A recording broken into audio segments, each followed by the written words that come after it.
Bismillahirrahmanirrahim. Assalamualaikum warahmatullahi wabarakatuh. Selamat sore dan salam sejahtera untuk semua yang kami hormati teman-teman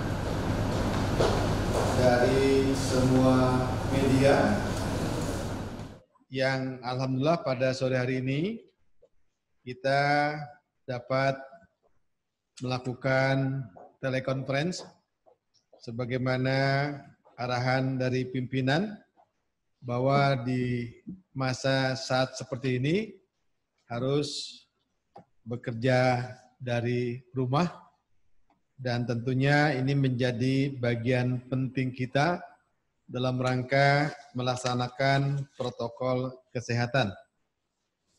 Pada sore hari ini kita sangat bersyukur sekali dapat bersama-sama dengan Bapak Nugroho, Direktur Jenderal Pemasyarakatan, dan juga Bapak Junaidi.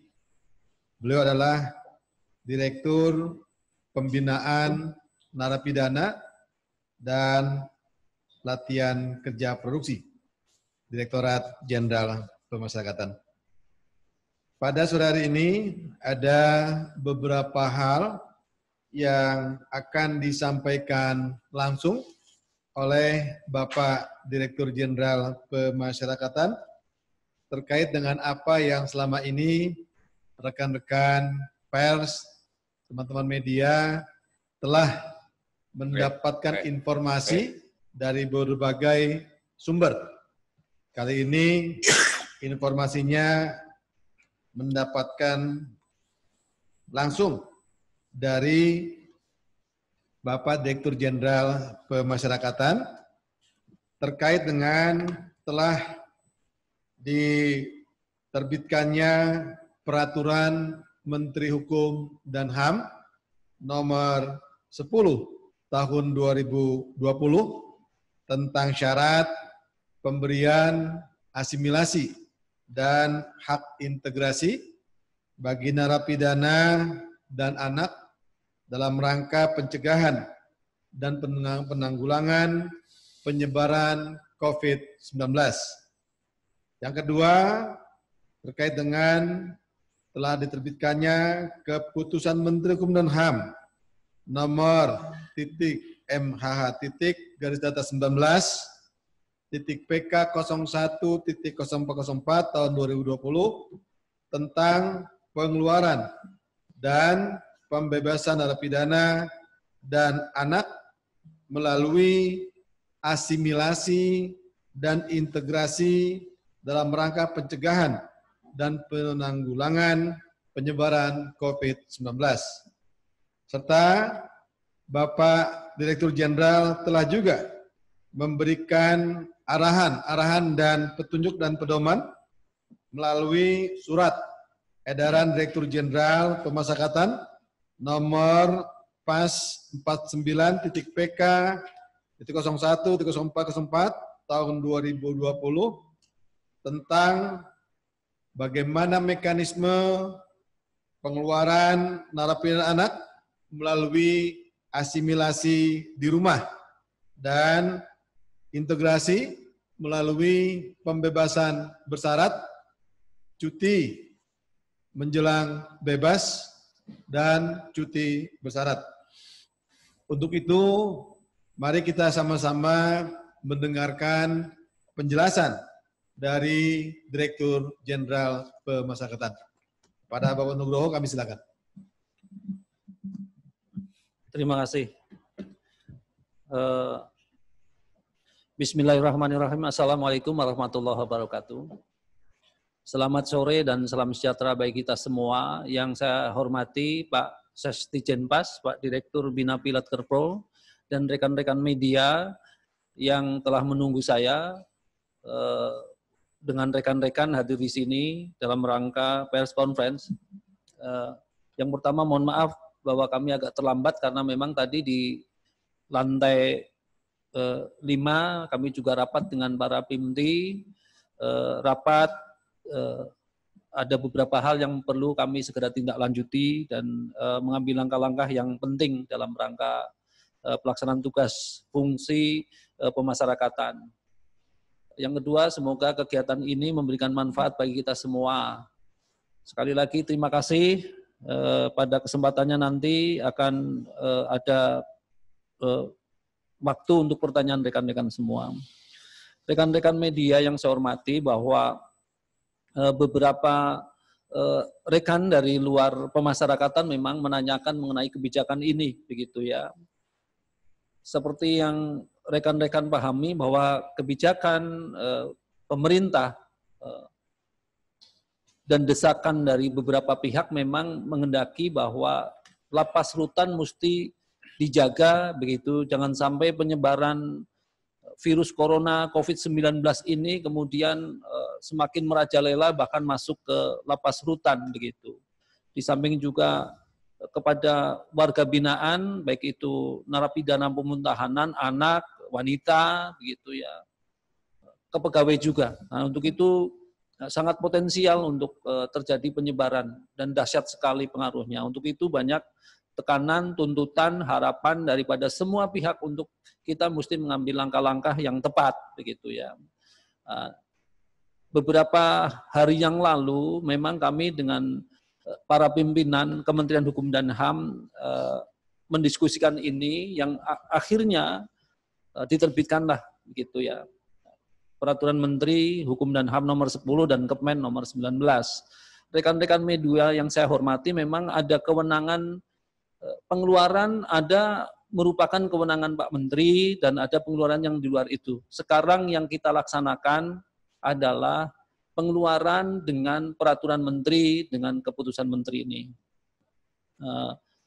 Targetnya seperti yang sudah tersebar luas, begitu ya, kurang lebih 30.000, bahkan 30.000 lebih, tapi kemungkinan bisa lebih dari itu. Rekan semua, kemungkinan bisa lebih dari itu. Mulai tadi pagi sampai sore ini tercatat sudah berapa? 13.430 seluruh Indonesia. Seluruh Indonesia 13.430 yang keluar dengan asimilasi 9.091, yang keluar dengan program integrasi sejumlah 4.339. Harapan kami bahwa perkiraan kurang lebih 30.000 bisa tercapai. Nah, pesan daripada pimpinan, dari Pak Menteri, begitu ya, bahwa sedapat-dapatnya pelaksanaan Permenkumham nomor 10 ini dalam 7 hari sudah bisa dilaksanakan. Jadi nanti kurang lebih hari ke-7, teman-teman bisa melihat perkembangan lebih lanjut. Begitu seperti arahan Pak Menteri bahwa permen ini mesti dilaksanakan, ditargetkan 7 hari, gitu ya. Pak Menteri nanti meminta kepada kita semua, kepada kami, untuk melaporkan berapa sampai hari ke-7 dilaksanakan. Rekan-rekan semua, dalam pelaksanaan ini, bagaimana pelaksanaannya? Jadi pesan Pak Menteri tadi adalah ada beberapa poin penting. Yang pertama paling menonjol, tidak boleh dilarang keras kebijakan pengeluaran ini ada pungutan. Tidak boleh ada pungli. Tidak boleh ada penjarahan, begitu ya. Tidak boleh ada alasan-alasan dipersulit supaya ada pungutan. Bagi siapa saja yang terdengar ada laporan, akan ditindak dengan tegas kalau melakukan pungutan dalam program pengeluaran ini. Terus yang kedua, yang penting juga adalah sebelum mereka dikeluarkan, itu Pak Menteri tadi, bahkan ada di surat edaran, ya mungkin ya, surat edaran yang saya tanda tangani, mesti diberikan penjelasan begitu. Syarat yang paling menonjol adalah, gitu ya, syarat yang paling menonjol adalah jelas alamat rumahnya. Jelas alamat rumahnya, begitu ya. Syukur bisa meninggalkan nomor telepon. Ya. Nah, begitu. Syukur bisa meninggalkan nomor telepon supaya nanti ini kan dilakukan pengawasan dan pembinaan oleh PK Bapas, supaya PK Bapas bisa melaksanakan tugas pengawasan dan pembinaan melalui daring medianya kan gitu. Dan yang ketiga, yang paling menonjol adalah, yang paling menonjol adalah mesti dilaksanakan di dalam rumah, tidak boleh keluyuran kemana-mana, kan gitu. Yang keempat, sebelum mereka dibebaskan, mesti dipastikan petugas lapas rutan memberikan arahan-arahan lebih dulu. Di antaranya yang paling menonjol adalah bagaimana caranya supaya di dalam lapas rutan sudah sehat, jangan sampai ketika pulang malahan menjadi terjangkit, dan begitu. Ini yang paling menonjol. Jadi gimana para warga binaan, narapidana ketika sebelum bebas diberikan penjelasan bagaimana untuk mencegah jangan sampai terhinggapi oleh virus corona ini. Nah, itu yang paling menonjol. Jadi pesannya ada beberapa pesan yang mesti kami laksanakan ke lapangan, kami cek gitu. Untuk itu kami dari pusat, baik Pak Menteri maupun kami dari Dijenpas memberikan pesan perintah kepada Kak Kanwil, seluruh Kak Kanwil dan seluruh Kadipas untuk melaksanakan pembinaan, pengawasan dan pengendalian, begitu ya. Pak Menteri juga memberikan pesan supaya jangan sampai yang tidak memenuhi syarat malah dikeluarkan, mengambil kesempatan dalam kesempitan, jangan sampai. Nah, begitu. Saya kira untuk sementara itu yang bisa saya sampaikan. Nanti penjelasan lebih teknis adalah oleh Pak Dir Junaidi, kan begitu. Pada saatnya, silahkan. Saya kembalikan dulu kepada Pak Sesdijenpes. Terima kasih. Assalamualaikum warahmatullahi wabarakatuh. Waalaikumsalam warahmatullahi wabarakatuh. Terima kasih Pak Direktur Jenderal Pemasyarakatan. Teman-teman sekalian, tadi telah disampaikan oleh Bapak Direktur Jenderal Pemasyarakatan tentang bagaimana dalam rangka mencegah COVID-19 terhadap kebijakan ini diperkirakan ada sejumlah 30.000 lebih narapidana dan anak yang akan menjalankan asimilasi di rumah dan sampai dengan nanti pada saatnya jatuh pada 2/3 masa pidana atau hak integrasinya. Sampai dengan hari ini telah dilakukan pengeluaran narapidana sejumlah 13.430.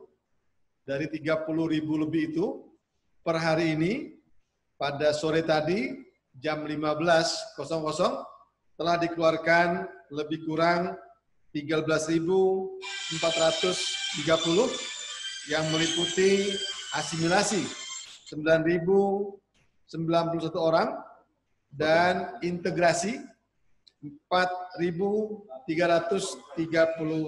orang.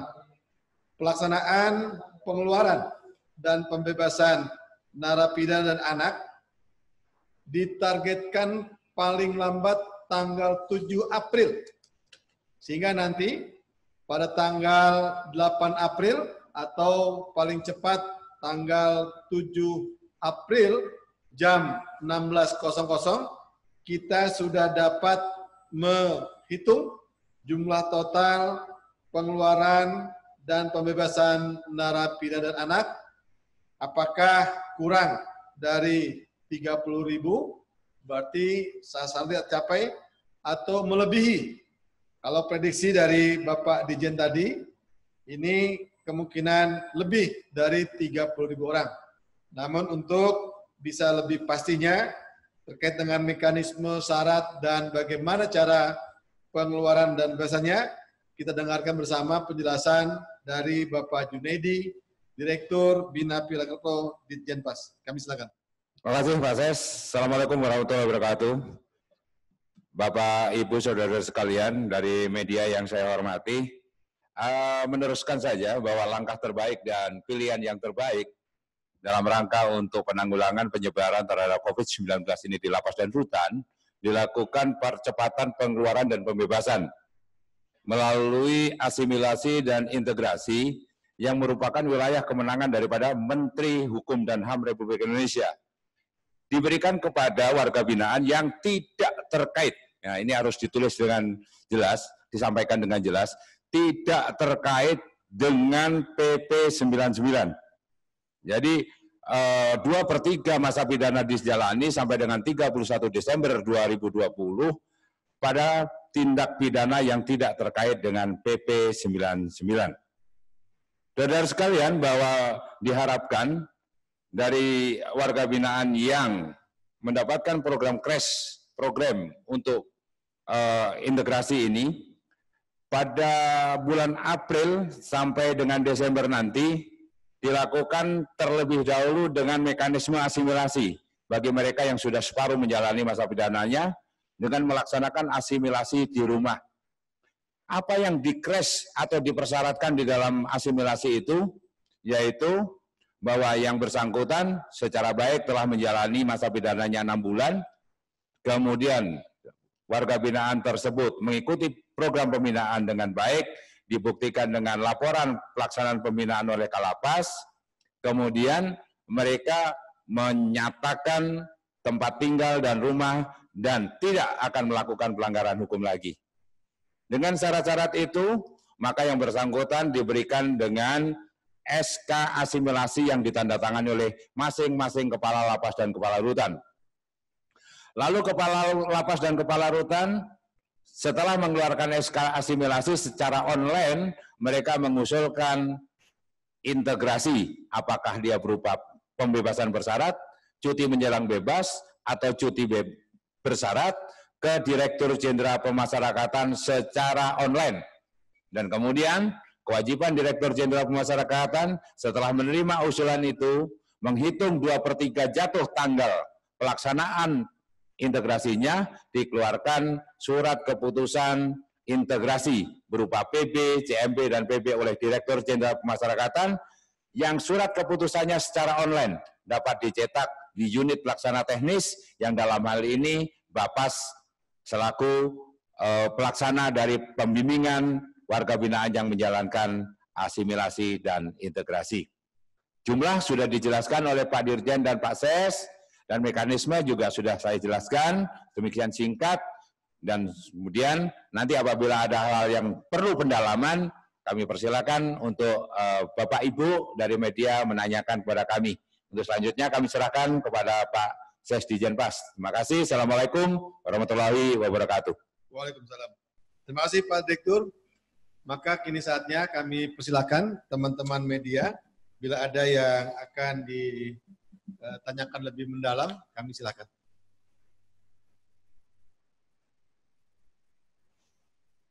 Ada? Ada pertanyaan, coba. Siap. Ada pertanyaan, silakan.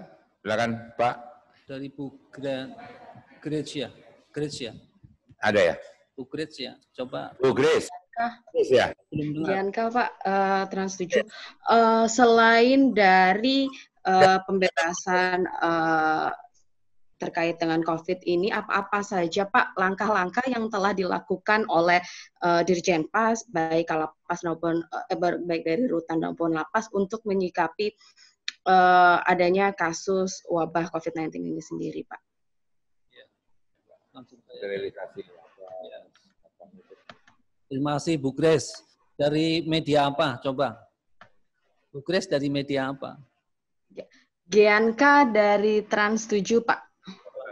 Jadi langkah-langkah sudah dari awal Maret ya begitu ya. Itu nanti data lengkap dari Kabag Humas kelihatannya itu. Kami ada lengkap begitu ya. Jadi yang awal adalah surat edaran Sekjen, kemudian surat edaran Direktur Kesehatan, Perawatan Kesehatan di Jenpas, kemudian surat edaran saya, PLT Dirjen, karena saya baru jadi PLT waktu itu, nah kemudian surat edaran Sekjen. Itu surat edaran itu jelas sekali begitu, langkah-langkah yang perlu dilakukan oleh kami semua, bahkan mulai dari pusat, wilayah, maupun terutama kita bicara lapas rutan yang ada WPP-nya, begitu ya. Yang paling menonjol adalah singkat cerita saja, begitu ya. Ketika suatu lapas rutan berada pada wilayah yang belum dinyatakan zona merah oleh Pemda, begitu ya. Waktu itu ya, itu mesti langkah-langkah pencegahan seperti arahan dari Kementerian Kesehatan mesti dilakukan. Misalnya cuci tangan pakai sabun, kemudian waktu itu ya, sosialisasi dulu, sosialisasi baik itu kepada pegawai maupun kepada warga binaan dulu. Kemudian cuci tangan, hand sanitizer ya, kemudian apa namanya ya, waktu itu ada beberapa langkah lagi lah gitu ya. Langkah pencegahan nanti apa namanya datanya banyak banget itu, informasinya dari Bu Kabak Humas gitu ya, Bu Rika. Nah, yang kedua, ketika Pemda atau BNPB daerah menyatakan bahwa itu sudah kategori darurat, itu kami sebut zona merah. Apa yang dilakukan? Kan gitu kan? Yang pertama adalah dilakukan menghentikan kegiatan kunjungan. Menghentikan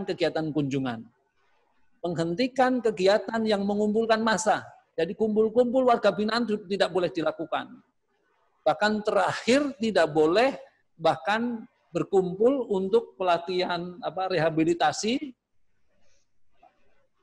sholat Jumat.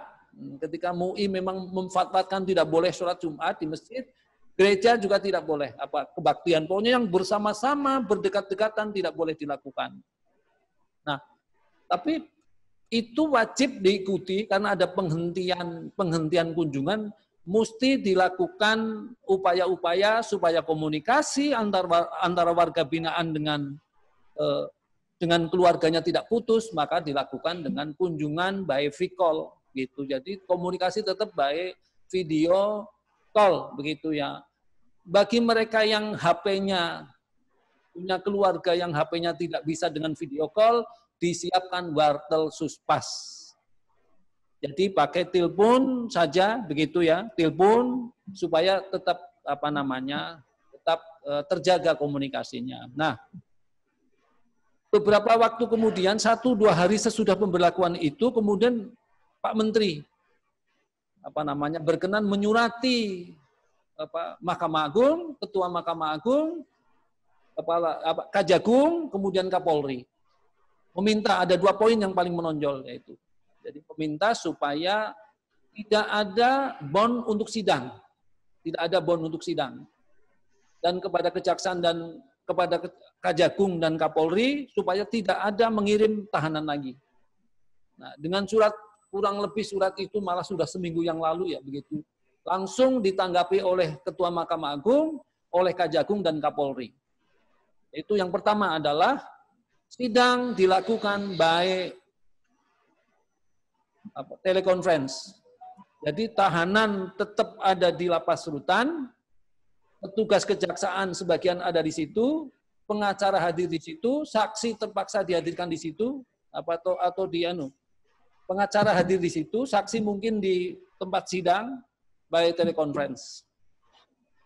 Terus kemudian sampai sampai tanggal 27, Kajagung juga memerintahkan supaya tidak menghadirkan tahanan baru, tidak memasukkan tahanan baru ke lapas rutan dan mesti mendukung dilaksanakannya video by teleconference. Nah, berikutnya melalui surat edaran yang saya tanda tangani ada kewajiban terkait dengan zona merah ini untuk mencegah penyebaran itu, yaitu kepada seluruh petugas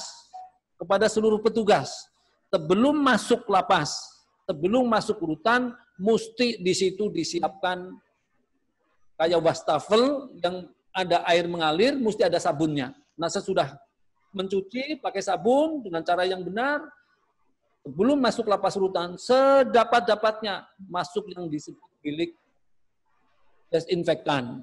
Nah, sesudah itu sebelum masuk ke dalam pintu gerbang atau seketika masuk pintu gerbang lapas rutan, mesti diperiksa ini, ukur suhunya, kan begitu.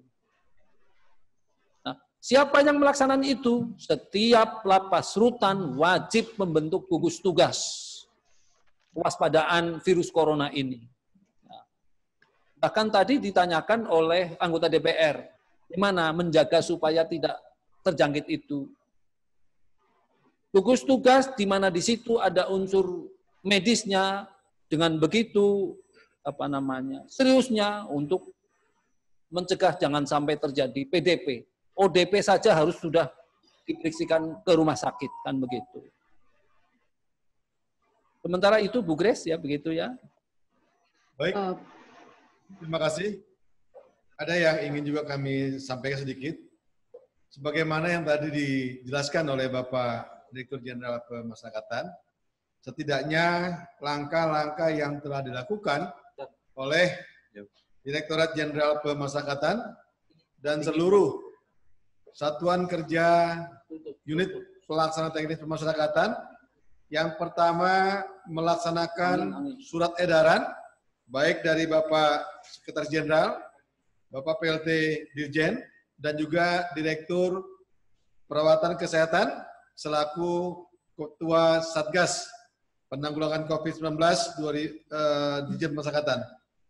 Yaitu pertama penerapan SOP khusus keluar masuk lapas rutan LPKA sesuai dengan protokol kesehatan penanganan COVID, yaitu dengan penyediaan tempat atau cuci tangan menggunakan sabun dan di air mengalir.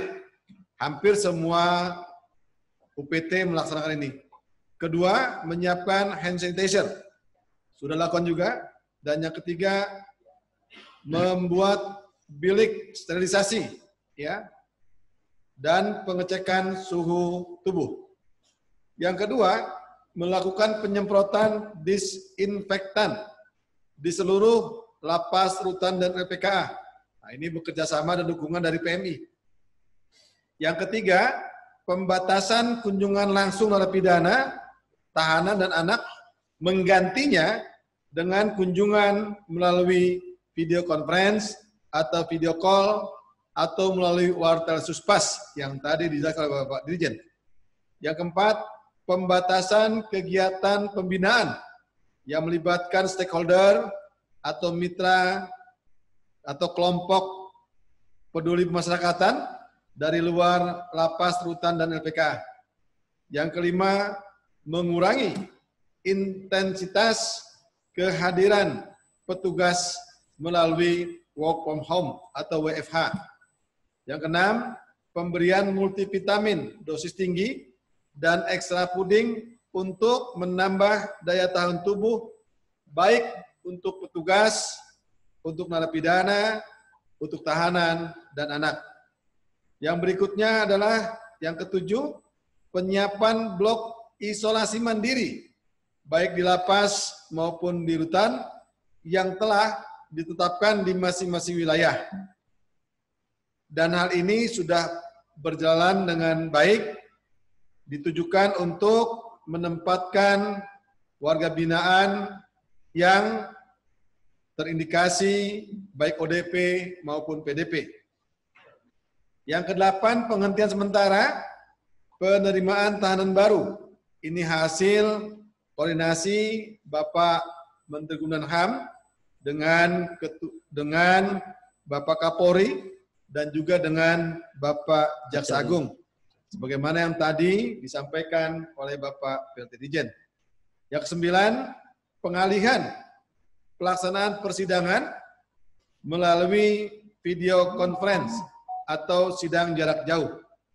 Dan yang ke-10, membentuk satuan tugas penanggulangan COVID, baik di tingkat pusat, yaitu Direktorat Jenderal Pemasyarakatan, maupun di tingkat wilayah, divisi, sampai kepada tingkat unit pelaksana teknis. Sampai dengan hari ini, Direktorat Jenderal Pemasyarakatan belum mendapatkan informasi terkait dengan narapidana atau tahanan maupun anak yang positif corona hingga saat ini. Sekalipun ada, yaitu di 2 minggu yang lalu, laporan dari Kalapas kelas 2A Bancai Bandung, yaitu 1 orang narapidana yang telah kembali dari dimintai keterangan oleh Polda Metro kembali ke Lapas Bancai Bandung 1 orang dengan indikasi suhu badannya tinggi, tapi ketika diperiksakan ke rumah sakit rujukan wilayah Bandung, yaitu Rumah Sakit Hasan Sadikin Bandung, itu dilakukan pengetesan menggunakan rapid test, itu dinyatakan tidak terindikasi COVID-19. Oleh karena itu, kami sampaikan pada saat ini, nantinya kami akan terus memintakan informasi baik kepada para kepala pemasyarakatan maupun kepada para kalapas Karutan terkait kondisi keadaan warga binaan di satuan kerja kami. Kami kira itu penjelasan dari kami, dan apabila masih ada, silakan. Ya, dari Fana, Suparman. Siapa itu? Ginting. Erandi. Yang laki, gantian. Yasmin. Oh, Yasmin. Oh, Oke. Mbak Yasmin silakan. Ya. Yasmin, dari mana dulu? Yasmin. Itu Silakan, Pak Mbak Fana. Yasmin. Silakan Mbak Yasmin. Ya, selamat sore Pak. Selamat sore. Dari Jakarta Globe. Ya. Ya Pak, boleh tolong ditegaskan dan disebutkan kembali Pak kriteria narapidana yang terpidana apa saja yang dibebaskan? Apakah benar termasuk terpidana koruptor Pak? Dan kedua, apa pertimbangannya Pak dibebaskan? Bukannya mereka justru bakal lebih aman di penjara dibandingkan di luar, karena kondisinya kan terus meningkat ya Pak, jumlah cases-nya. Lalu Pak, untuk saat ini ada nggak Pak ODP di dalam penjaranya? Gitu. Ya. Terima kasih. Terima kasih, Mbak Yasmin, Bu Yasmin. Jadi Permen Kumham nomor 10 2020 ini dan Kepmen nomor 19 ini berlaku hanya untuk tindak pidana umum saja. Jadi koruptor, teroris, narkoba yang pidananya 5 tahun ke atas, kemudian mungkin illegal logging, begitu ya, dan lain sebagainya yang tindak pidana extraordinary yang diatur kategori tindak pidana khusus tidak, begitu ya. Itu pertanyaan pertama. Terus yang kedua adalah apa itu tadi? Apa Bu Yasmin? ODP. Yang ODP, alhamdulillah belum ada begitu. ODP atau PDP nih? Kan begitu. PDP boleh.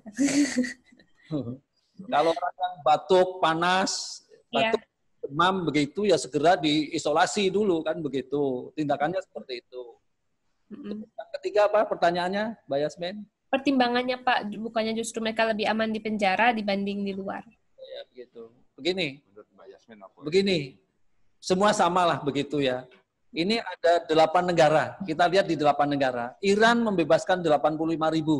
Nggak peduli itu. Semua napi dibebaskan. Seperti Amerika Serikat sampai 1.000 lebih. Afghanistan sampai 10.000. Dan sebagainya dengan kriteria-kriterianya. Semuanya satu. Karena di dalam lapas rutan itu kan banyak orang. Apalagi di Indonesia nih. Di Indonesia ini hampir semuanya overkapasitas. Overkapasitas bahkan sampai kalau tidak salah 126% kan begitu. Bagaimana kemudian social distancing-nya kemudian bisa dilaksanakan kan begitu. Itu pertanyaan dari luar. Nah, yang paling aman kita mengurangi risiko itu karena itu sangat riskan nih lah begitu, sangat riskan begitu ya. Ya kita pulangkan, kita keluarkan. Cuma kita keluarkan dengan cara yang sesuai dengan ketentuan kan begitu. Regulasi yang ada, yang di bawah kewenangan Pak Menteri, di mana kemudian mesti segera bisa harus dilaksanakan ya dengan cara asimilasi dan integrasi. Itu sudah diatur semua di sana kan begitu. Pada prinsipnya gitu ya, terlepas daripada terjadi wabah atau tidak terjadi wabah, memang dengan overkapasitas, Direktorat Jenderal Pemasyarakatan, bahkan Direktur Jenderal sebelum saya menjadi PLT ini sudah menetapkan program resolusi pemasyarakatan, yaitu CREST program untuk mengurangi kepadatan begitu.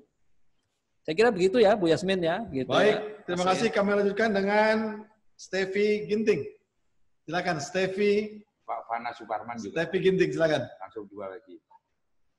Ya, Stevi Ginting, silakan. Ya, Pak, dari Kompas TV. Ini enggak Ya, Pak. Gender nih Silakan, kok perempuan silakan, terus Steffi nih ya, Ginting. nanti laki-laki ya. Silakan. Ya, setuju Pak. Yang tadi soal ini hanya untuk tindak pidana umum, bagaimana memastikan supaya nanti tidak kecolongan. Ada yang ternyata pelanggaran berat, tapi juga ikut mendapatkan asimilasi atau integrasi ini. Lalu yang kedua, pemerintah sendiri kan sudah mengimbau agar masyarakat tidak mudik supaya penyebarannya tidak meluas. Nah, dengan dikeluarkannya 30 ribuan lebih ini, bagaimana memastikan agar mereka sendiri tidak membawa virus? Artinya kan yang positif COVID-19 saja banyak yang asimptomatis, artinya nggak punya gejala apa-apa. Nah, apakah ada pengecekan terlebih dahulu kesehatan mereka sebelum mereka dikeluarkan atau gimana? Terima kasih, Pak. Itu tadi Bapak-Bapak dari anggota DPR juga mengingatkan itu kepada kita semua. Poin yang kedua dulu ya, saya jawab begitu. Di beberapa negara lain begitu, seperti Afghanistan misalnya kan, sebelum membebaskan kudu memastikan mereka tidak dalam posisi ODP atau PDP kan begitu. Satgas gugus tugas di dalam lapas mesti memastikan itu sebelum mereka dibebaskan. Bahkan kita dilarang membebaskan mereka ketika mereka PDP kan begitu. Tapi alhamdulillah kan memang belum ada yang PDP, tidak ada yang PDP. Jadi kondisi relatif sehat semua mereka. Terus berikutnya adalah menjawab pertanyaan pertama, memang pesan Pak Menteri tadi di telekonferensi kepada seluruh jajaran begitu ya, juga sebelum mereka pulang, sebelum mereka dibebaskan mesti diberikan arahan dulu. Seperti yang ditanyakan oleh Mbak Stefan, kan begitu.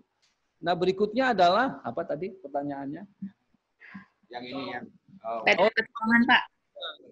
Ya memang, baik itu secara tertulis oleh surat edaran yang saya tanda tangani, maupun oleh Pak Menteri tadi di konferensi, kewajiban bagi Kanwil maupun pada Kepala Divisi Pemasyarakatan untuk melaksanakan dengan sesungguh-sungguhnya fungsi pembinaan, pengawasan, pengendalian.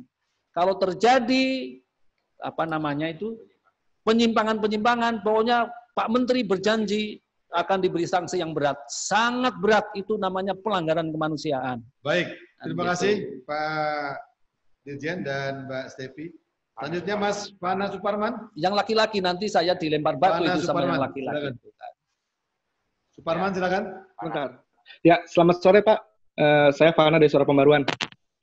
Tadi Pak Direktur dan Pak Dirjen juga sudah menegaskan bahwa terpidana korupsi tidak akan mendapatkan program ini, crash program ini gitu. Tapi tadi Pak Menteri menyatakan di rapat dengan Komisi 3 bahwa akan mengusulkan untuk revisi PP. Butuh penjelasan Pak, apakah ada kemungkinan berarti terpidana narkoba atau terpidana korupsi akan mendapatkan crash program ini? Terima kasih. Baik, itu. Saya kan pendatang baru nih di Dijenpas jadi PLT.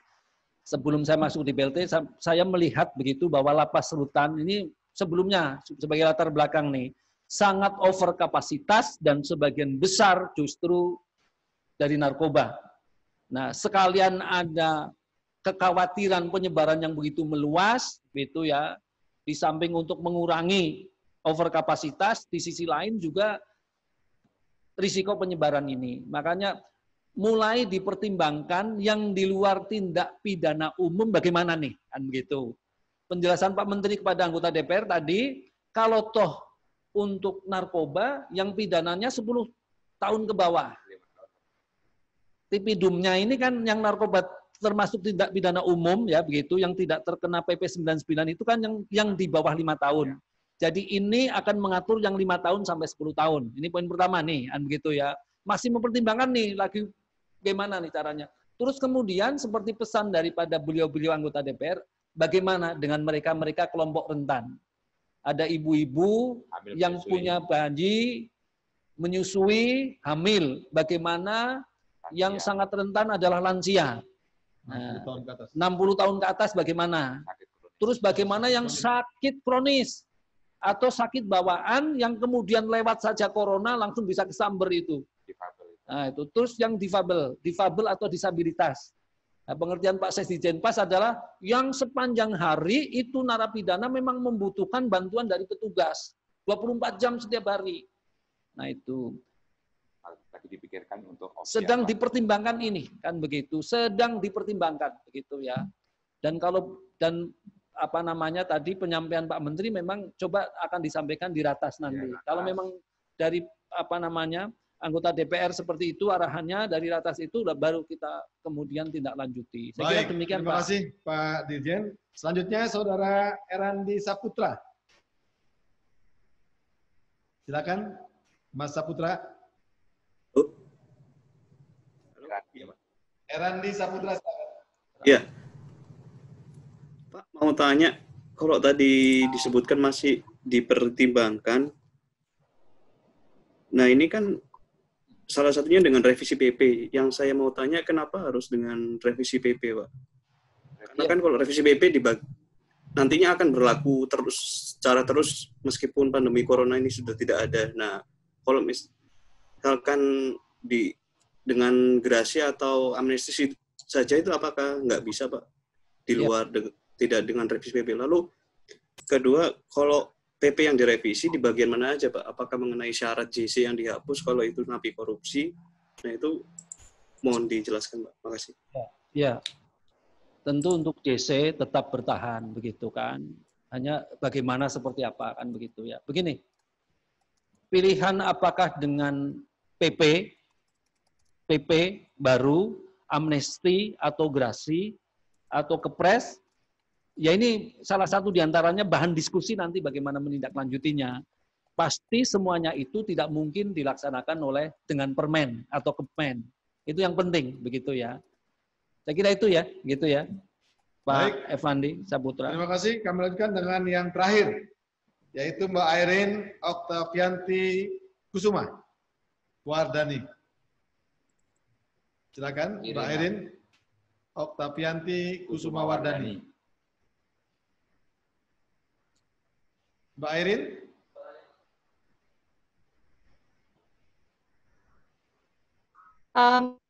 Masih di mute, Pak.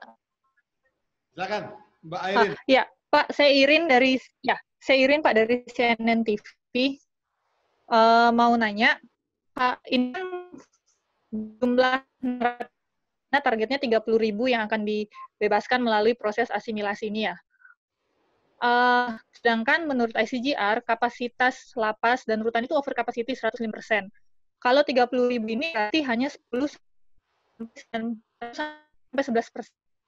saja. Berarti ini masih belum cukup untuk melakukan pencegahan di lingkungan lapas, Pak. Seharusnya ada amnesti dan juga gratifikasi. Amnesti, itu menurut Bapak gimana? Tadi juga untuk kapasitas isolasi mandiri, itu. Kapasitas isolasi mandiri ini dengan over kapasitas lapas apakah memungkinkan, Pak? Sedangkan lapas kita kan udah over capacity ruangannya yang hanya cukup menampung 130.000 orang saja, sedangkan ini jumlahnya sudah lebih dari 105%. Itu dengan adanya lapas atau ruang isolasi mandiri itu sudah dari saya. Baik, terima kasih. Ini pertanyaan pamungkas dari Mbak Irin. Ya.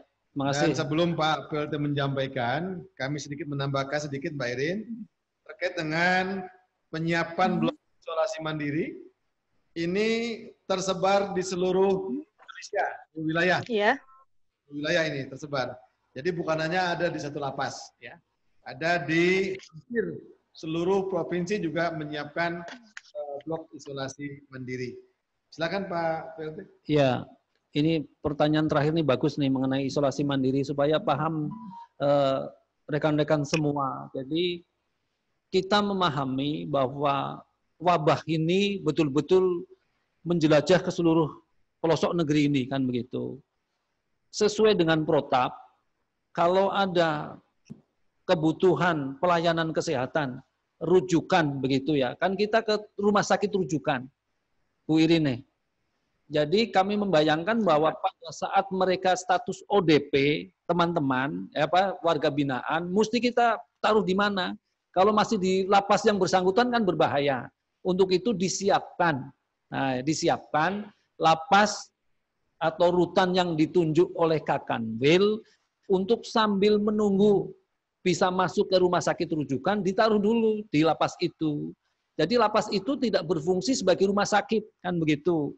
Dan lapas itu juga nanti disiapkan bukan untuk menjadi tempat PDP atau yang COVID, Bang, apa? Yang apa? Pasien dengan pengawasan. Iya, PDP gitu, bukan. Atau yang sudah terjangkit corona, tidak begitu. Itu sebagai tempat antara. Sampai kemudian rumah sakit rujukan bisa masuk di sana. Begitu, jalan pemikirannya seperti itu. Nah, terus yang berikutnya adalah pertanyaan mengenai apa namanya? Oke, begini. Over capacity lapas. Penghuni kurang lebih sekarang 270.000. Kapasitas kurang lebih 136.000, kan begitu. Kita baru bisa membebaskan kurang lebih 30.000 atau 30.000 lebih. Nah, terus bagaimana mengatasi itu? Nah, sementara yang ada di kewenangan Bapak Menteri, yaitu dengan Permen dan Kepmennya 30.000. Nah, kita mulai mempertimbangkan ini, seperti pertanyaan sebelumnya. Bagaimana ini? Di luar itu, seperti misalnya, yang ibu hamil, yang lansia, apalagi itu ya, yang anak-anak, dan begitu, penyakit kronis, penyakit bawaan, disabilitas, dan begitu, seperti itu. Nah, itu tidak mungkin kita keluarkan dasarnya dengan permen, tidak mungkin. Jadi di atas itu, nah benar, seperti pertanyaan sebelumnya, apakah dengan PP, ada dengan grasi, kepres, atau dengan amnesti. Nah, ini kan memahami apa namanya perancangan hukum dan mengerti hukum lah begitu. Kita akan melibatkan itu kan begitu. Saya kira demikian Bu Irene ya. Terima kasih. Baik, terima kasih Bapak PLT Dirjen. Ada satu aja ya. Terakhir ya, Ari. Mas Ari. Mas siapa? Mas siapa? Ya sudah Pak Ari, Mas siapa lagi? Yang mana dulu? Oh, tadi itu Pak Sasmito itu. Silakan Pak Sasmito. Ya, mohon izin Pak Sasmito silakan. Sasmito. Dua-duanya Pak. Hari juga sudah Ya, terlanjur tadi. Pak Sasmito Madrin dengan nanti terakhir hari ya. Lewat aja Pak, lewat. Ya, Oh, nggak jadi? Nggak jadi Pak. Sudah ditanyakan sama Irin Pak. Oh ya, silakan Mas Ari. Mas Ari. Mas Ari. Ariwu. Ya, silakan. Nggak dengar Mas? Nggak dengar.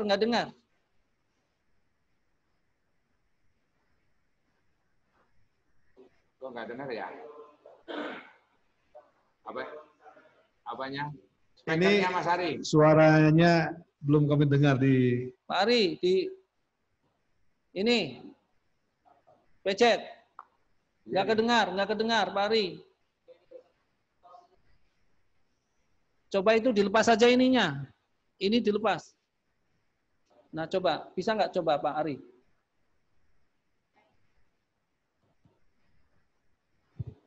Apanya ya? Dari Pak Ari masalahnya.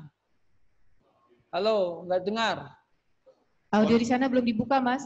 mohon maaf teman-teman pers, teman media. Terima kasih atas segala perhatiannya dan terima kasih sekali atas dukungannya selama ini kepada kami, jajaran pemasyarakatan dan seluruh UPT kami.